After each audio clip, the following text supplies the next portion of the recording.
Here's your daily updates. Newsman Dennis Daily offers his take on the events of the day in another daily video blog. Hi, and thanks again, everybody. You know, I've done reports in an awful lot of places, but never in the wind like this. One of the hallmarks of San Francisco is the changeable weather. Remember Mark Twain's famous statement that the coldest winter he ever spent was one summer in San Francisco. Just about every hour there is a cruise around the bay, and one of the high points of it is going under the Golden Gate Bridge. Now, about 12 years ago, I went to the top of the Golden Gate Bridge, and this is going to be fun, going underneath it, if we don't freeze to death. And the mystique of the Golden Gate Bridge was born before the bridge was ever here. This entrance to a huge natural harbor was overlooked for years when Spanish ships went up and down the coast. There was fog, and most of the ships actually went far off the coastline.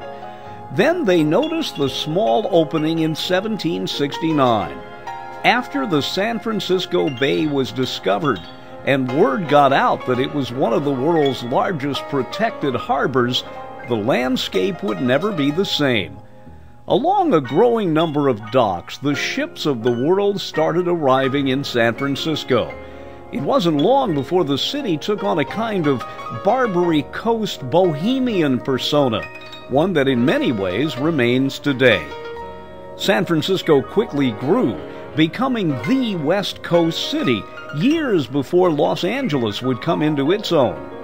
But much of the grandeur built with gold rush and railroad money would crumble on the morning of April 18, 1906. The quake and subsequent fire sparked a massive rebuilding, some done at near warp speed. By the 1930s, it became evident that the hundreds of ferries that connected San Francisco with the Oakland area on the east and Marin County to the north were no longer sufficient for a growing number of automobiles that nearly clogged the docks.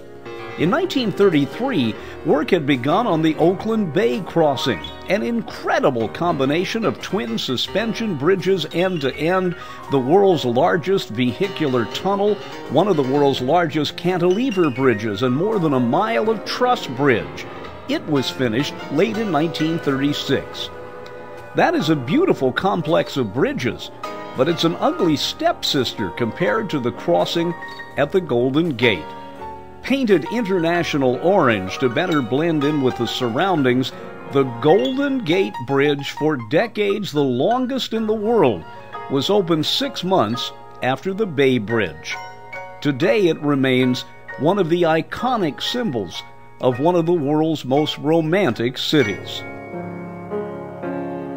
And one thing you really learn going out here on the bay and looking up at the Golden Gate Bridge in this kind of weather is the determination and stamina of the men, the high riggers who went up on top of that bridge to make it and down there the Bay Bridge possible back in the 1930s in this kind of weather.